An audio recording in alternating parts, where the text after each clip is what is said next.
Assalamu alaikum. Welcome back to new session. In the last session, we have seen about Indian society in the colonial era and reformations in the society. Like girls, the last topic we learned about girls began going to schools, where girls were not allowed to get education, and especially they were not allowed to get outside education, outside of home, means school education. Girls were not allowed to take. However, few changes were began. Like many of the girls began to going to school and they got education and their lives began to change. Many became like well educated women, teachers, doctors, and women began to write about women. Let us see. From the early 20th century, Muslim women like Begum of Bhopal played notable role in promoting education among women. They founded a primary school for girls at Aligarh, present day in Uttar Pradesh. Another remarkable woman in Muslim community was Begum Rokeya Sakhawat Hossain. She started school for Muslim girls in Patna and Calcutta. She was fearless. She was fearless critic of conservative ideas, those who believe in the old traditional ideas of Indian society, conservative. She was fearless. She criticized their ideas. And she argued that religious leaders of every faith accorded an inferior place to women, and her argue was pretty correct because no matter whether Muslim or Hindu, they show women as inferior, as lower compared to men. And important thing is that they took coverage of religious ideas for their own benefits. More, by 1880s, Indian women began to enter universities. Apart from school education, they began to get university education. Some of them trained to be doctors. Some of them became doctors. Some became teachers.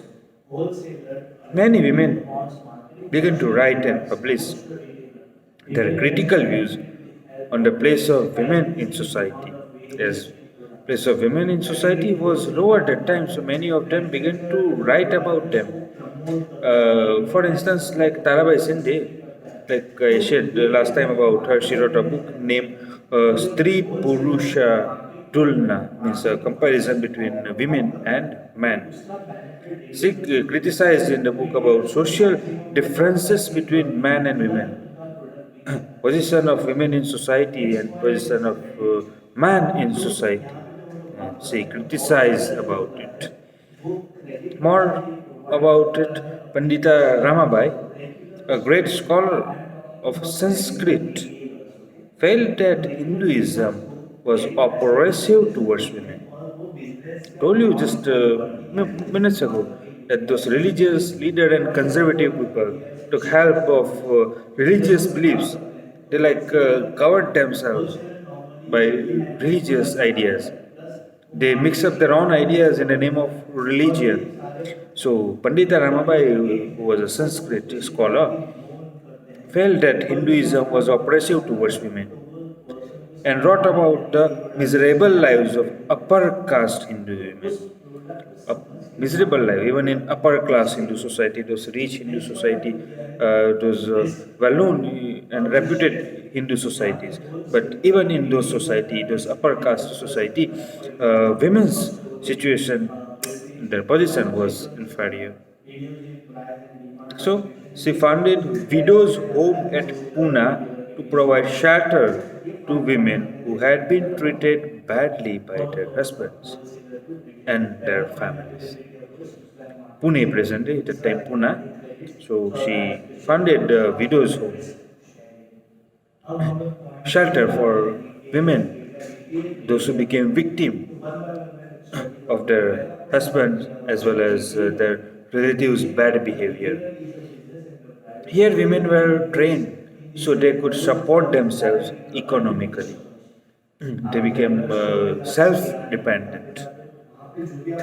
Needless to say, all this more than alarm to Orthodox or alarm. They found risk on them.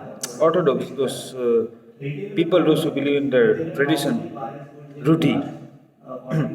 So, Orthodox people, for instance, many Hindu nationalists felt that Hindu women were adopting Western ways and that would corrupt Hindu culture and erode family value.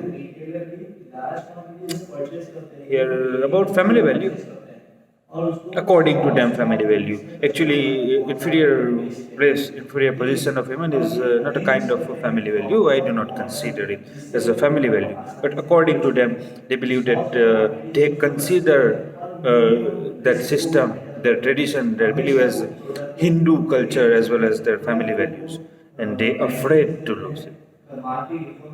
And not about only Hindu, Muslims as well. So Orthodox Muslims were also worried about the impact of these changes. They didn't like that Western influence because in Western society, women place already they got higher in the society, right? So they didn't like it.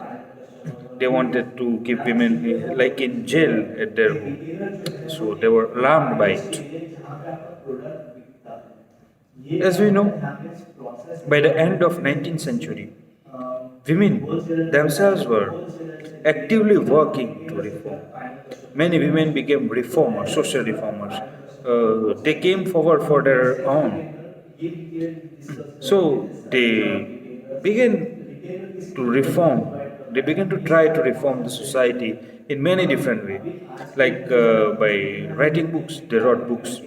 They edited magazines, founded schools and training centers, and set a women's association for the well-being of women that time. From the early 20th century, they formed political pressure groups to push the law for female struggle and better health care and education for women. They formed group associations, women's association, pressure groups. Pressure groups means an official union organization, association, which can make influence on government. That is why I call that pressure. So if such groups demand to government, that means they can make pressure on government to bring certain changes. So they form association, and they demanded the right to vote. They demanded better health services, health care, as well as they demanded for education for women.